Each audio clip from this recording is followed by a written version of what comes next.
Wait. Before we start, just want to make sure we're clear here. While this podcast talks about sobriety, mental health, and addiction, it is not meant to replace professional medical advice. Welcome to Sisters in Sobriety. I'm Kathleen. And I'm Sonia. And we're ex-sisters-in-law, brought together in marriage and bonded through our sobriety journey. Join us as we talk sobriety, addiction, and everything in between. You're in for quite a ride. And our Substack is buzzing with amazing content, from creative mocktail recipes to insightful courses and reflective exercises. There is something for everyone. Don't miss out. It's a great way to add some extra joy and depth to your journey. Check it out. Welcome to Sisters in Sobriety. So most of us have heard the phrase hitting rock bottom as a prerequisite for quitting alcohol. But what if that's a myth? What if you don't have to lose everything before making a change? Today, we're diving into that exact conversation with Kaitlin Henry, a wellness advocate, sober mentor, and host of the Step Zero podcast, who proves that you don't have to reach a breaking point to take back control. Kaitlin's journey is all about empowerment, choosing yourself before alcohol makes the choice for you, and we'll be unpacking the dangers of the rock bottom narrative, the role of alcohol in our social lives, and how physical wellness plays into sobriety. So if you ever felt like your drinking just isn't bad enough to quit, this episode is for you. Welcome, Kaitlin. Hi, thank you for having me. Thank you. So can you tell us a little bit about your story that led you to reevaluate your relationship with alcohol? Yeah. From the beginning, I will say I'd like to start with the way that alcohol made me feel, because it was just this crutch for so long. So it was like this thing that I used no matter what, whether I was happy or sad. And it was ingrained in me from when I was little. So I was 9 years old. My dad pushed a wine glass across the table and said, "This is normal. We do this as a family. Feel free to try it. Feel free to drink with us." I think in hindsight, he was trying to get me to not go out and like binge drink with my friends or get too crazy. And it kind of backfired. It made it normalized within the household. And it's crazy because I didn't just start drinking it and bam, oh yeah, that was it. I'm off to the races. I waited. I did the quote unquote normal. My friends offered it to me in middle school, and then it was used recreationally, but very casually. And then I got to high school, same thing. People started binge drinking. I ended up moving to upstate New York in the middle of a field. People were like housing 30 racks of crappy beer. And then got to college, binge drank with my friends, but all throughout this time, I wasn't like getting in trouble. It was very what the movies presented. I mean, American Pie was out around that time, right? Like it was like you go to parties, you drink, the next day you're hungover, you talk about it with your friends. It's so funny. And then you quote unquote move on with life. But at the same time, internally, there was this barometer of what was happening, and my negative thoughts and the shame around some of my behaviors or experiences were starting to get implanted. And so to fast forward to where I was when it was like, okay, where am I reconsidering this? I had gone through being single and living in Hollywood, working in production, but I could never really make ends meet. It was stretched so thin. I remember being like in debt and then not being able to, pay certain taxes, and then always wanting to fill the void with not only alcohol, but men. And so eventually I got introduced to my future husband, and we started hanging out and we drank the exact same way. It was so much fun. But it also was like a little tumultuous because it was like we'd have these drunk arguments, but the next day we'd always wake up and be okay. And again, all of our friends were doing it. All the couples we knew were doing it. And we were also on the trajectory of you get married, you have babies, and that's what you do. And so I had no clue who I was. And I'm drinking to have fun, and that's all I know how to do. Again, it's included in everything. I really didn't do anything without it. I was just writing in my book about how I would experience and travel to new cities, and I wouldn't even leave the outside of bars. It was like that was all I was doing while I was traveling. So I meet my soon-to-be husband. We end up getting engaged. We get married. And then a year later, we have 3 babies in 4 years. So I always like to tell that my first kid was 2.5, my second was 7 months old, and I found out I was pregnant again. And Wow. so, yeah, I also joke that I had kids alcoholically. Yeah. Yeah. One after another. But I do think, like, although that third one was God's plan and not our plan, it also was a blessing. I was always trying to fill the void. Again, alcohol, Mm. relationships, even being a stay-at-home mom, it was never enough. It was like, well, I better have another kid or else I'm going to lose this job title of stay-at-home mom. I'm going to have to go figure out who I am. And I was really drinking over lack of purpose. And so I have this third baby, and about 9 months later, not even, I had started getting to my personal rock bottom. Again, my drinking was always the same, but I got married, thought it would slow down, had babies, thought it would slow down. And it just kept being the same way. Like I would leave the kids home with a sitter. I would go out to bars. I would binge drink. I would come home. I would wake up hungover, but I'd always take care of Yeah. them. So Yeah. it was okay. And I wasn't feeling okay though. And so I decided to do this 3-day juice cleanse. Couldn't even pick like a 21-day cleanse. And it said, like, you shouldn't drink alcohol while you're juicing. I thought I was just trying to clear out my gut, like, feel better. But I was like, oh, 3 days, that's fine. In hindsight, no, I don't know the last time I had taken 3 days off. I was the pop Wow. open a bottle of wine at home with the kids type of mom. It wasn't like Yeah. I was going out all the time, but it was like I was opening a bottle of wine nightly at least. And so I'm like, oh, easy. So I don't drink the first day. And I go to a Dodgers game and everyone else around me is drinking. And I'm like, ooh, this is harder than I thought. Should I get a beer? Should I get a drink? And I've got the people with me are drinking heavily. And I'm like, oh, it's just 3 days. Like, just hang on to your seat. And I like literally remember like clenching my hands. Like, and I Yeah. was like, why am I just for 3 days? So it was okay. But I went home that night. I got ready for bed. So I put on glasses and I'm walking down my dark staircase and I end up missing the last step and I fall. I heard a snap and I'm like, oh my gosh.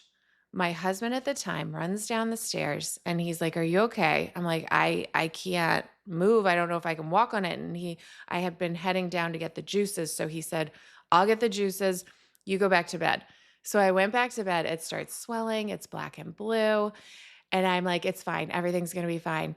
So I wake up the next morning. I'm throbbing in pain. I barely slept at all. And I head right into an orthopedic surgeon's office to get an x-ray. And I find out it's broken. Oh. So here I have a almost 4-year-old. It was like 4, 2, and almost 1-year-old.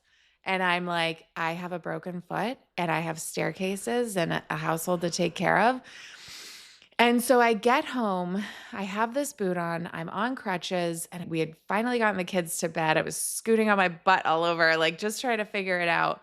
And I go upstairs, and only after one night of not drinking, I was like, well, I'm on crutches for 2 weeks. Let's just not drink for 2 weeks. And by let's, I mean me, myself, and Yeah. I'm like, everyone I knew drank. Everyone. I didn't know anyone who was sober. The only person I knew with a drinking problem was my high functioning alcoholic father at the Mm. time. And no one I knew had stopped drinking. He for sure didn't. So I say, okay, I'm going to take this break from alcohol. I'm going to be on crutches. I'm going to heal.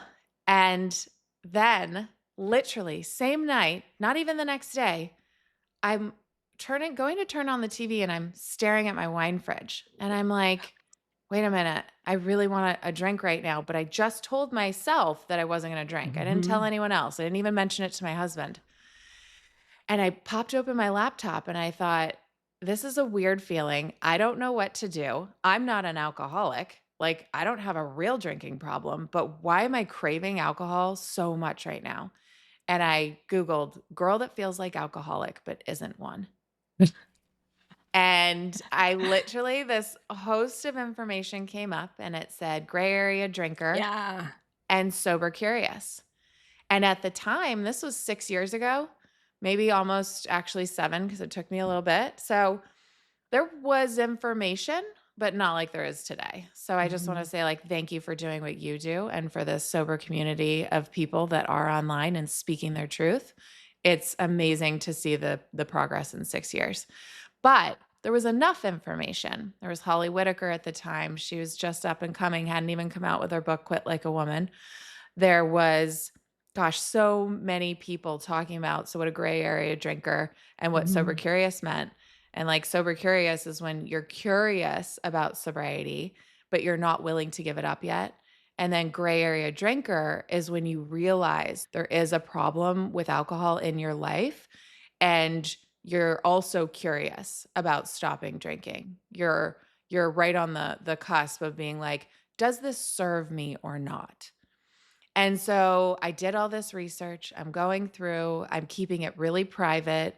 I'm embarrassed to say that I think I have a drinking problem. And this is the juxtaposition of what I think is out there in the movies and media. People with a drinking problem look like they've hit this rock bottom. They have to drive their lives into the ground and lose everything. Or it has to be what I thought, the man outside 7-Eleven holding a brown paper bag, and he doesn't have a home. He's like begging for change.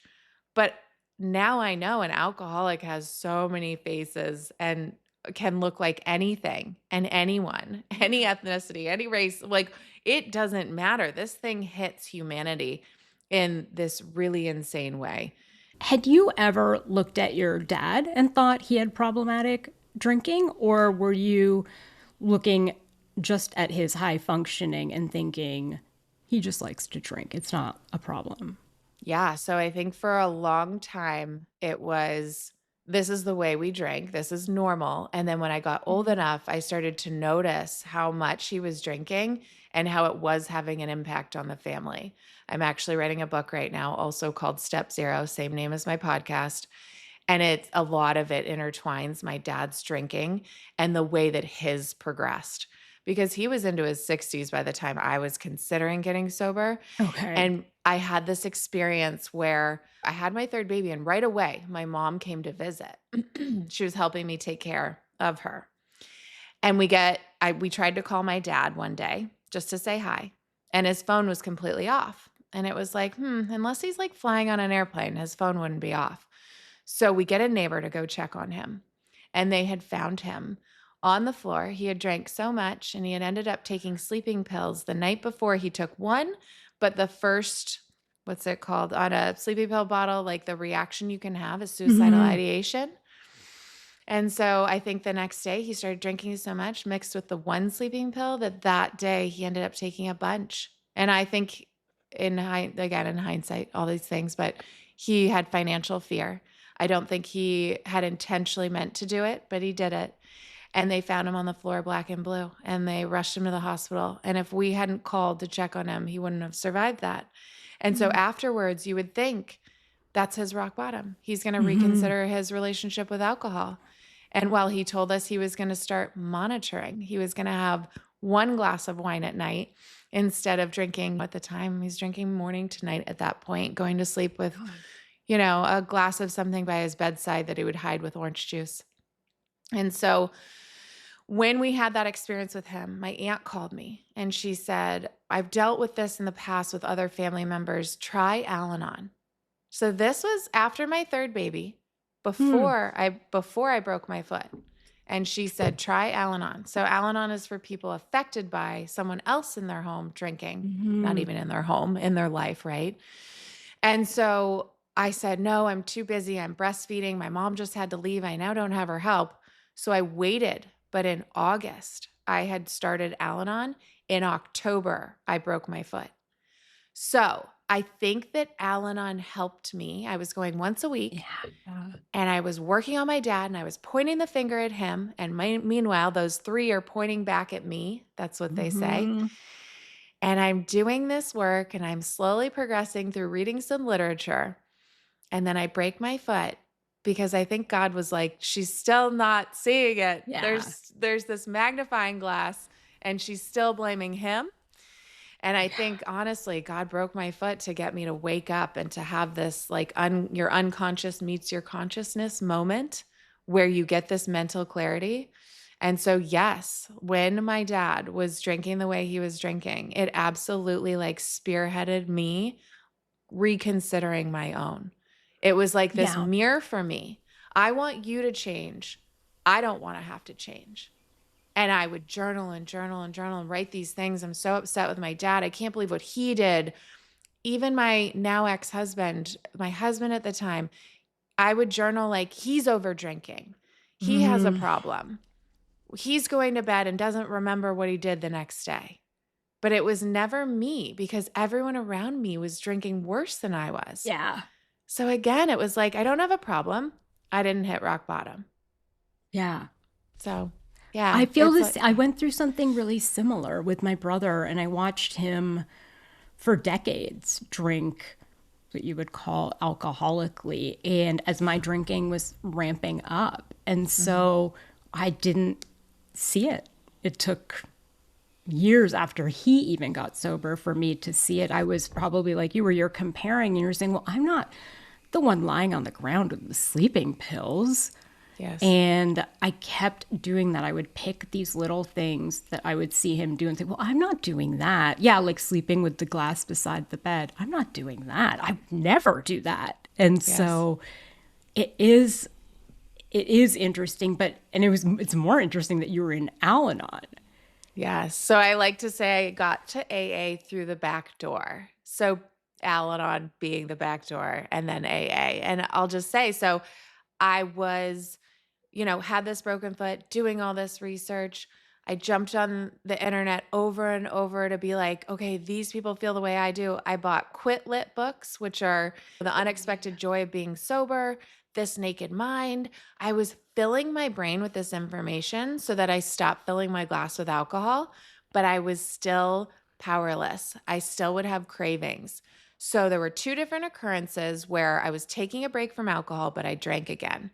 Both were girls' trips. Both were these scenarios where I said, I don't want to drink, but I never shared with anyone that I wasn't drinking. So once I got there, I could drink if I wanted to. And I did. And again, nothing bad happened on these trips. The last one, actually, my last drink was a glass of champagne on a first class flight. I mean, the irony. And so I get off that flight. I walk in my house. I had taken about 2 months off of alcohol, but had these two drinking occurrences in between. And I looked at my kids and I thought, they have so much unaltered joy on their faces. They didn't need alcohol to feel good. Why do I? Why is it this substance that I feel like I need? And so I just dove in deeper.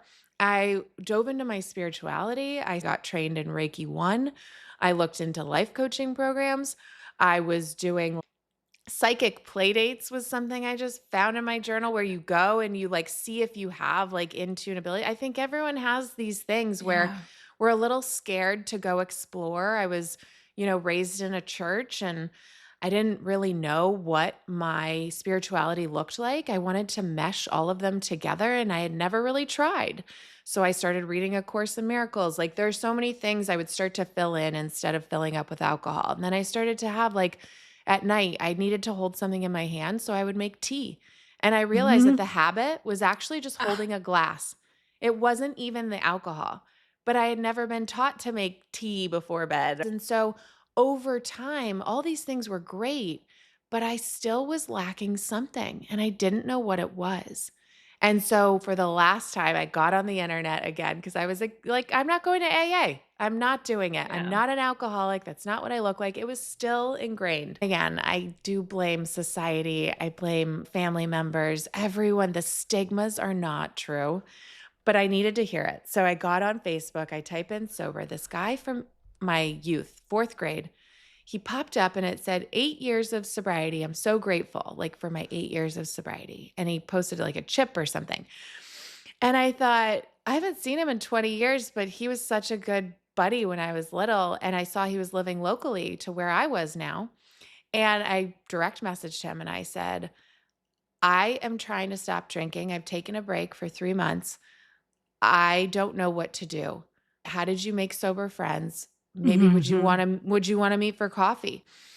And so he writes back and it was this long paragraph and it was so kind and I'll never forget it. Podcast, I got so choked up because he just said, the stigmas of AA are not true.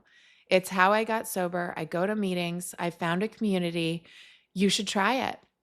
And so he gave me the number to multiple women. He told me to look up meetings in my area because we're about 15 miles apart. And in LA, that takes you an hour. And so I walked into my first women's meeting with the help of, like, they call him like an Eskimo. When you see someone that you knew in your past and they guide you to where you need to be. And I walked into this women's meeting and it was exactly what a girl like me needed to see. They turned off the lights and they had twinkly lights on the floor. And so it was dark, it was intimate, it was small. And I just sat there and listened and cried the entire time because I heard these women saying what I so desperately needed to hear. And all of it was, I have a problem with alcohol. I didn't know how to get help until I came here. Just keep coming back. And I was like, it can't be this easy. This is what I've been ignoring for so long. But all of these women were saying how I felt, and they asked me to share at the end. And I said through tears, I didn't want to be here tonight, but I'm so grateful I am because you all said what I. And again, now today, 6 years later, there's so many online groups. That was just becoming a thing back then. It wasn't really a thing. And so it's like, anyone out there with a drinking problem, you do you. You figure out what works for you. What led me to AA was the gift that I needed to get sober. I needed to then walk through the 12 steps. I had started it in Al-Anon. It's so different. I had gotten to step 4. I was trying to write these resentments about my dad. And I was like, wait a minute, like, I have a problem. And AA lets you have the problem, but cry through it, not pick up a drink over it, and have somewhere to go. I needed somewhere to go, and I needed to see people and hug them and have them tell me like it was going to be okay. And again, it just allowed me to cry. I cried for the first 6 months of meetings. It was like years of pain just sitting inside of me that I didn't even know were in there. I want to get back to AA, but when you talk about those 2 girls' trips, I think that resonates with so many people. So how do you think that those sort of societal expectations impacted you? Well, let's talk about the first one was in Palm Springs. So I'm driving out and all these billboards are women in bikinis sipping on a Corona at the beach, like 6-pack abs. And I'm like, those were the first times where I was Googling all this information, ingesting it. And then finally it was like this, my glasses were like rose colored. I had taken them off and been like, I can see clearly now. I walked into Target and there were sweatshirts that said Wine Mom. Yeah. There were glasses for coffee mugs that said, this isn't wine. And I'm going to sporting events where the dads are pulling coolers and red Solo cups at my son's t-ball game, running the bases with them with red Solo cups in their hands. So it's out in society. It's everywhere. They definitely presented it in a way that was like sexy and attractive. I used to watch a show where it was a Shonda Rhimes show. So the woman is always high powered and they're so amazing and they're doing all this epic work. And then at the end of the day, she was coming home with this long stem, beautiful red wine glass, like she poured red wine in it. And I'm like, wait a minute, she was just a badass for the last 12 hours. And now she ended her day with a glass of red wine. But none of this was clicking until I started doing the research. Like, again, it was almost like I had a veil over my eyes because it was so ingrained from my youth. It was so ingrained. And this is the thing that I want to say about people that don't think they have a problem as well. Because of that messaging, it taught me you don't have a problem. Everyone does this. Oh my God. Don't worry. You should be able to control your drinking. I think I know what show you're talking about. And I remember she would drink red wine and like eat popcorn for dinner. And when I was drinking, I was really cutting my calories, right? And I wasn't taking in much nutrition. And you think, if she can do it, and look what she does during the day. I remember distinctly, I was sober when I watched that show being like, still wondering like, really? Could I? Did I just screw this up? Could I have kept it going? And just, And I think that's the hard part about continuous sobriety. So there's so many people where it's like they'll relapse, they'll drink here and there. I have to every day question, Is that me thinking that's sexy, or is that society telling me that's sexy? Because to me, if I pour that red wine at night, it is not sexy. I pour the entire bottle. I go to bed. I wake up bloated. I throw the covers over my head, and I don't want to be with my kids. I don't want to get in lingerie for my husband. No. Like, none of it. So yes, I hear you. And it's absolutely something that is why I do what I do today. Like, Yeah. I don't want to be vulnerable and open on a platform that is so public, but I do it because we need more of us. And again, I was drinking over this lack of purpose, and God put it on my heart to be like, you can speak, you can write. Here you go. Here's the message you gave me. Thanks a lot. Thanks a lot for like, this is not easy. Can't I go talk about like apple cider vinegar and how to cleanse your gut and recipes for, whatever. It's like, oh, I have to talk about alcohol, the thing that like almost ruined my life. Yeah, I feel the same way. And so I'm going to assume like you feel like deeply entrenched in this mommy wine culture. Oh, yes. And then you go to AA, and do you realize you have to start changing your social circle? Yeah, I think that was part of what I was hanging on to for so long, was this idea that I might lose friends. I might even have to change my relationship with family members. I did the first 4 months of my sobriety. I had weddings, I had trips, I had so much stuff. And again, I wasn't sharing with others yet that I was sober. I started an Instagram, and I started sharing with an online community of which I wouldn't even post photos. And so again, it was the mom shame. It was absolutely the fact that I was a mom. How could you possibly say you have a drinking problem? And then I started to shift the narrative. I had to, now I know, reframe what I was thinking. I went to grad school to become a therapist and then ended up a life coach. And now I know I need to reframe that to, wait a minute, what if I could offer my kids what I was never offered by my dad? What if I could give them a sober parent? What would that look like? There's no shame in that. But how does that work? Holy crap. Like, my dad wouldn't even go to Disneyland because they didn't have alcohol, which, by the way, they now do at California Adventure. So, and That's funny. I would always check to see if places had alcohol, like before I would agree to go. Oh, yeah. I would think, I don't want to do this sober activity. Yeah. 100%. Or I don't even know how to show up and do it without alcohol. Like, it didn't compute, and that's what I was taught. So much of me ending up in AA because I couldn't figure it out on my own was sitting there crying through not only the shame of what I had done drinking, but also the shame of, what does my life look like now? I'm embarrassed to say I don't drink. Everyone around me is drinking. And I would have to do the event to realize it was never as bad as I thought. So I would then show up to the Mommy Wine event, where it was like, we met at this place here, a wine shop, and we started the night, and I would just have to abstain. And now it's so great because there are mocktails on menus, and there's an easier, softer way. Yeah. Back then, no mocktails. You're sipping on a water while everyone else is having wine. Yeah. And I would have to do the event. So I would do the mom stuff. I would stay sober. And again, the friends that were real friends switched it with me, where we wouldn't meet for happy hour anymore. I would say, can we meet for a walk and a coffee? And it was great because the women that actually cared about our friendship and there was something deeper, they're still my best friends today. And then the women that only really wanted to drink and have that as part of their lifestyle, and they were busy and they had lots of stuff going on, but they really fell away. And it was okay because I was making all these new friends in AA. I ended up on the Doctor's Daytime Talk Show talking to Dr. Drew. It was because of my sober Instagram. It was about 9 months into my sobriety.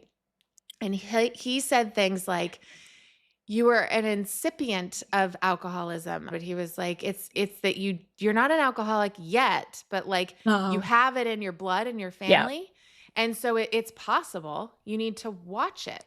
And he said, connection and community are the things that I built on my own before I even started AA. Because at the time I talked to Dr. Drew, I wasn't really like super ingrained yet in AA. So we talked a lot about just being sober curious. And it was through AA that I found the connection and community that I craved, and then was able to make friends. And that really, again, filled that empty wine glass with people instead of wine. At night, I wouldn't drink because I would picture this glass full of these people's faces who had shared in the meeting that day, who had reached out and checked on me, or eventually I was checking on others. And it was like, oh, it was so beautiful to just be a part of something that was what I was craving so badly. And so, in terms of identity, I'm assuming before you got sober, a lot of your identity was wrapped up in being a mom and a wife. How did that slowly start to change? Well, again, I think I was drinking over lack of purpose. And even though I had checked all the boxes, met the man, had the babies, became a stay-at-home mom, I was so blessed. I was living in this big house. I even had part-time help. And Oh, my identity was I was a mother. So the things I would do were all kid things, but I had given up my career to have kids. And I didn't love what I was doing before. So when I stopped drinking, it gave me time. It gave me this, oh, I can have kids and also go after what I actually want to do for a career. And I started researching. I started thinking about what I might want to do. And I stumbled about 2 years into my sobriety, I stumbled on a grad school program. And it was like a spiritual psychology program. And I went to grad school for 2.5 years. And then I had a lot of loss in my life. I ended up getting divorced, even though my ex-husband, I'm going to give him credit here, 6 months into my sobriety, he got sober. He was watching me the whole time without saying anything, oh, and eventually hit his personal rock bottom. And then he got sober, and he's still sober today. And his time is right behind me. So I refuse to relapse because I don't want him to yes. get more time. No. And so at 2 years, I had 2 years of sobriety. He had a year and a half. And I was in grad school and I had wanted to be this therapist. And then they say, don't start grad school because 50% of attendees get divorced if you're married. I know. Crazy. What? They literally tell you that when you're applying. They say there's like all these stats, like this many people drop out and this many people get divorced. So yeah, it's crazy. And so I ended up being that one who not only got divorced, but then I had a lot of loss in my life and I ended up dropping out because I had an internship working with people in a mental health facility, and they were so depressed that they weren't willing to get help. And I realized I wanted to work with people that were ready to get like Yes. and willing to get help. And so I had a lot of shame around, well, here, this is what I wanted my purpose to be. This is where I wanted to see my life go. Okay, if this isn't working, where am I being led? And I fell upon a life coaching program where I was like, oh, this is what I want to do. I want to help people with their goals, help them move forward in their lives in a really healthy way. And so I started that. And so, yes, I think, again, I was drinking over this mom identity of you should be happy. You have it all. What's wrong with you? Why are you still unhappy? And in all reality, I wasn't actually looking at the fact that we can be moms and then we can also have a purpose and a passion outside of our children. And it only helps our children to see us in a really healthy way. One of my children last night said something about me being interviewed, and it was just beautiful to share that with them. And to be like, yeah, I get to wake up in the morning and I have a podcast and I'm being interviewed on someone else's podcast. Yeah. And they see my little picture on Spotify when we pull up Taylor Yeah. Swift to listen. And then I have my little box and it's me, it's mommy. And I'm like, Yeah. yes, I'm showing them that by being present, showing up sober, having a purpose of my own, I can still be a great mom. And again, Yeah. I'm a better mom. Yeah.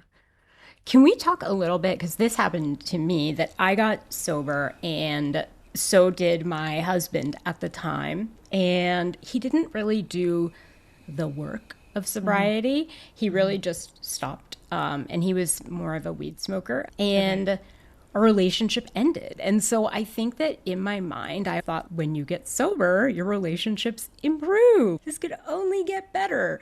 And after I had a lot of time to reflect about the relationship and it ending and realizing how much I had changed, during my sobriety and how that really affected the relationship. Do you think that has something to do with your divorce, your sobriety, or do you think it just didn't show you problems that were already there? Or Oh gosh, all of it, right? It's like we met and we drank the same way. So we bonded over alcohol.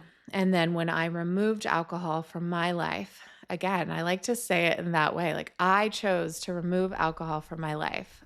These people hitting their rock bottoms, feeling forced into it, they don't get to say it that way. So for the listeners, like I chose to remove alcohol from my life, even though it was this scary thing. He and I slowly became more and more distant.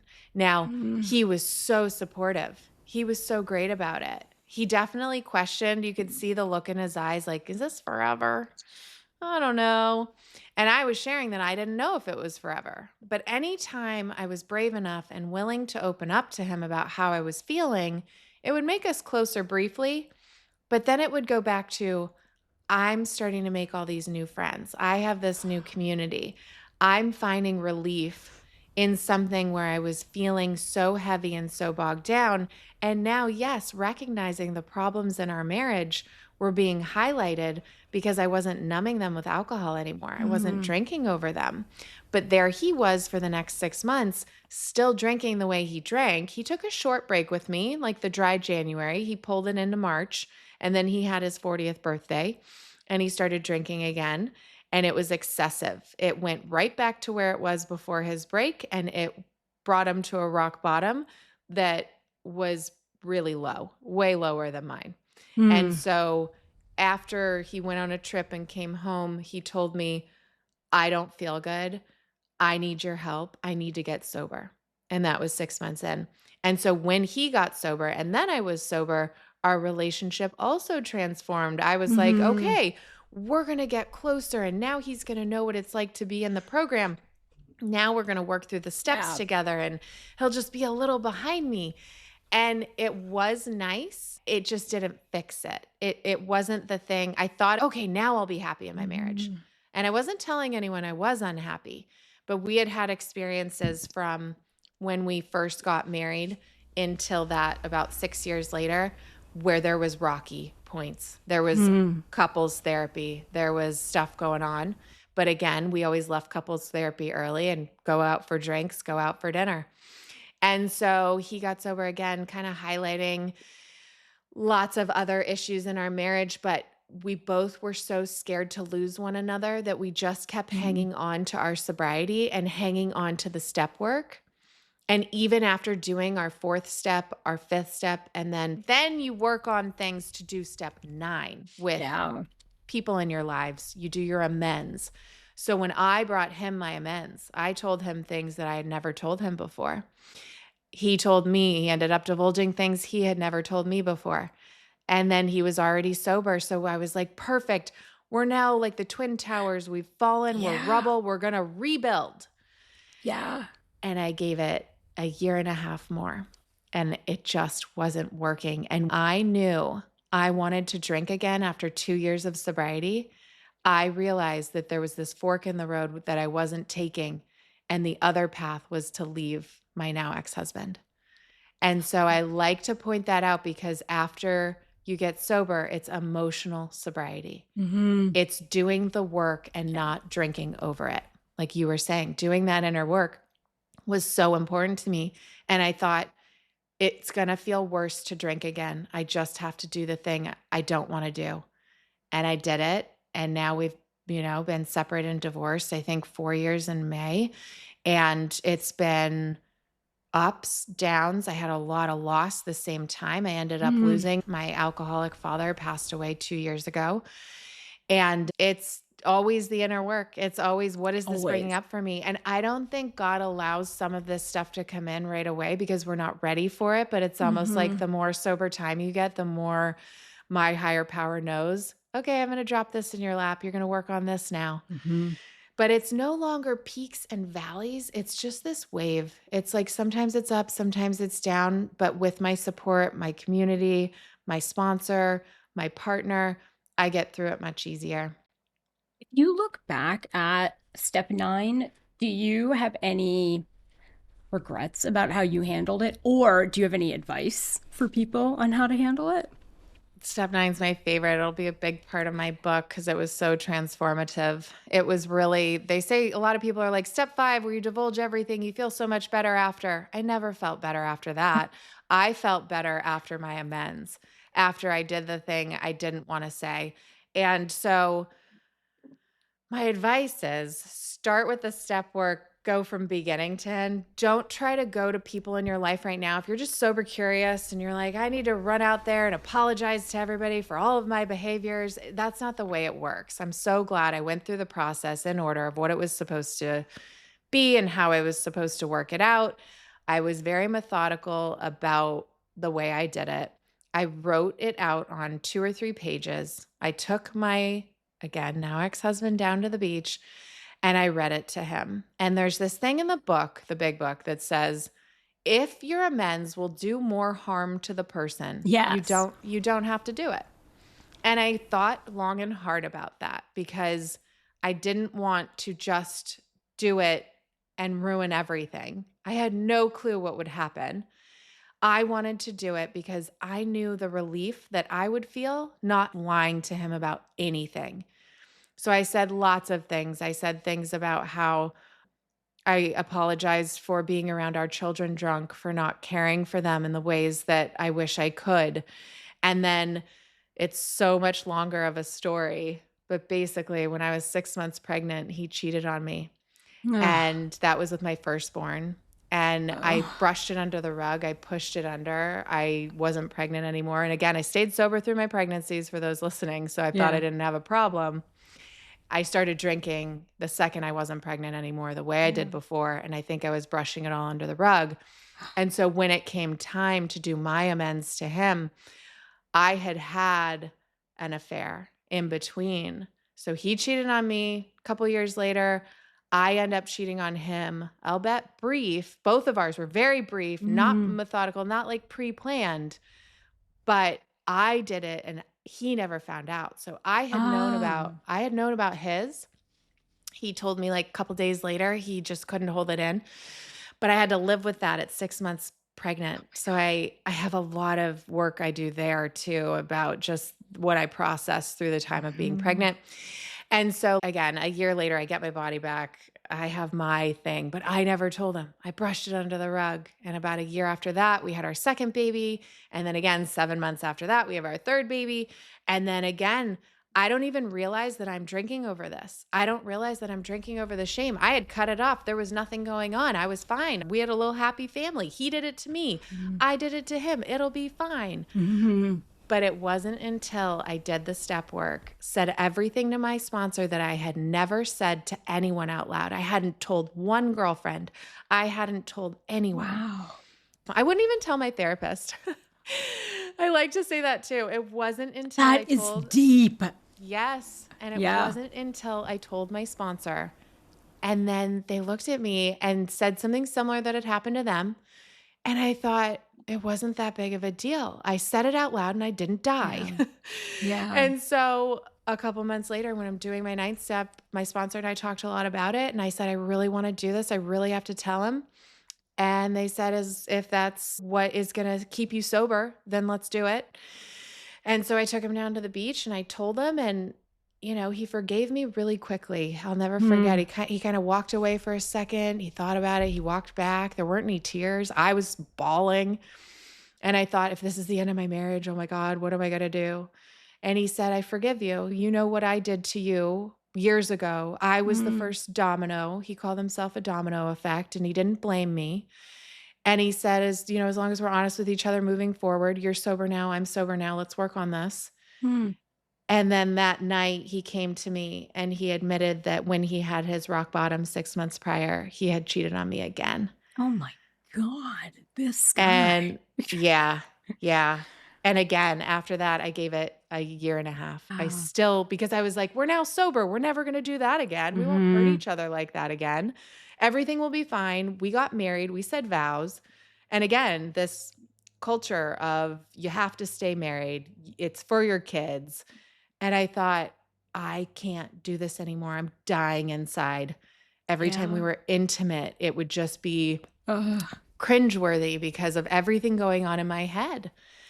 And again, it's like my kids will one day find out. They obviously are so young now. They're now 10, 8, and 7. And so I'm just so grateful that, yes, we navigated divorce with young kids, but that I get to consciously parent them to show up in ways that my parents couldn't show up for me. We get to talk about our feelings. I allow them to have their feelings. And it's such like a beautiful gift that I now look at as like a success. Like, it's okay that we had to get divorced. And now he's happily in another relationship and just proposed. And I am in a current relationship. I've been in a relationship with a sober man for 2 years. I'm so happy. And yeah, so I like to say that part because it's like, it is hard at first, but it's like, it's been a gift. So. There is something too about infidelity where I remember when I found out that my ex had cheated, all I wanted to do was drink. I remember the feeling so vividly, and I didn't, and I journaled and I cried. But I do think that if I had drank, similar to you in the first experience, I think I would have been able to brush it under the rug. Yep.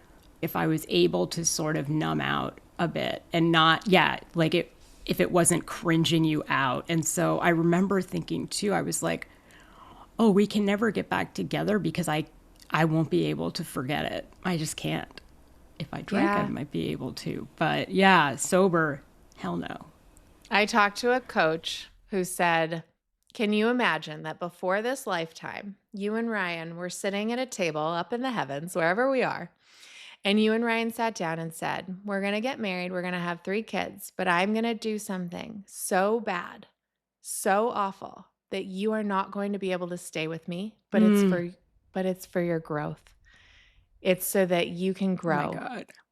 And I got goosebumps as I am right now all over my body, and I could cry, but it's so true. If it didn't get that low, if it didn't get to that point, I wouldn't have left. I would have kept making it work for my kids. I would have kept making it work for my family. And I do want to share that all along, I never shared this with my family. I never shared this with my friends. So I was dealing with all of this on my own. I wasn't going to them, throwing him under the bus, saying, screw him, he cheated on me, da-da-da-da. I wasn't working through my own stuff. I wasn't working on it with a therapist. So all of these things were sitting inside of me, and therefore I just kept drinking more and more.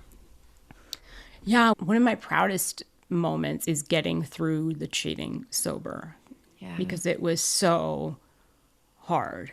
I remember just the days after being like, there's no way. There is no way. And you probably find this with your wine moms too, is people who don't know I'm sober would find out about like the divorce and say like, oh, come over and we'll open a bottle of wine. And that is how we deal with things like that, how society deals with things like that. Your husband cheated, come over and we'll open a bottle of wine and we'll talk about it. Yep, absolutely. Go out with girlfriends and rage drink. We'll show him. We'll show him. Dress up. Get hot. Go out to the bars. Have men hit on you. Yes. Absolutely. And I love how you said all you did was journal and cry. And that's it. I just want to say, like, sounds hard to deal with it all, but that's all we do. We just kind of cry. We journal. And for me, I needed to share it eventually. I was going to say, I told everyone. And not to like shame him, but like I told the pest control guy who came to work on I told the pool guy. I told the cashier at Target. Like, but it's because you were sober. You needed to get it out of you, and you knew that at that point. When you're sober, you know this shit needs to get out of you. So, gotta give you some credit there. Like, that's how you stayed sober. You just kept sharing it. I didn't stay sober. I was still drinking at the time I found out about his first one, right? I stayed sober the second time, but that first one, I was one of those people. I'm going to go open wine with friends. Even if we're not talking about it, I'm going to drink over it. So I hear you. I was surprised, though, too, when you tell people the feedback you get right? It's like pretty empowering. Like someone will say, oh, that happened to my sister. And now she's with this amazing guy. Or, oh, that happened to me and I'm fine. And it was like the best thing that ever happened. And so the more I told people, the stronger I feel like I got. And this is what I love about AA, and this is why the stigmas aren't true, because you can show up to those rooms, what's shared there stays there. Of course, there are instances that there's some drama, but the majority of it is you have a safe place to go to share your emotions and your feelings, and that is what kept me sober before I was done with all 12 steps, which you're never done. You can always apply them to your life in any capacity. But I will say, that is what I ended up getting from AA. So I love that you were just sharing it and felt that, because there's something to be said about being vulnerable. And then again, hearing other people in the room share similar experiences where it was like, oh, you've dealt with this? Or they would come up to me after and they would say, here's how I got through it. And it was so helpful. It was. So speaking of AA, you are working on a book right now, Step Zero. Yep. It's called Step Zero. Do you want to tell us a little bit about that? So this one is more memoir-esque. So it's going to be the journey that I told you about today, but in depth and detail with more stories. I journaled the entire time of my sobriety, but Step Zero is really what I consider the step before Step One. It's this journey of how I wasn't ready to go to AA to do the 12 steps, but what did it look like the second that I decided I'm sober curious? And there's this, I don't know, 4 or 5 month long journey before I would even consider going to the rooms. And then I talk a lot about my youth, what drinking looked like, how it made me feel, what my family dynamic was. Like we talked a little bit today about my dad, but I talk about society and my friendships and how all of that played a part. And going into when I finally do hit the rooms of AA and this work today that we talked about that I did, it wasn't just giving my amends to my ex. There's so many more details there. And then just getting to, I'm going to end it where we end up parting ways, where we get separated, because I have between then and now, what has it been? Another 4 years? Yeah. I have a second book in me. This one's really about my sober curiosity and that journey. And I think the second book will integrate more of my life coaching skills. It will integrate more relationships, attachment styles, and emotional sobriety, because my podcast is on spirituality, emotional sobriety, sober curiosity. And I want to intertwine them all, but this first book is really about being sober curious and my spirituality. I love that. I'm so excited to read it. And thank you so much, Kaitlin, for being here today. And thank you for listening to Sisters in Sobriety. And we will see you next week. Thanks for having me. This was Sisters in Sobriety. Thank you for listening and being with us today. If you want to learn more about sobriety and meet your community, find us at sistersinsobriety.substack.com. Are you a sister in sobriety? Then reach out on social media. We'd love to hear from you. If you're feeling generous, leave us 5 stars and a review and follow us wherever you listen. You'll never miss an episode. Until next time.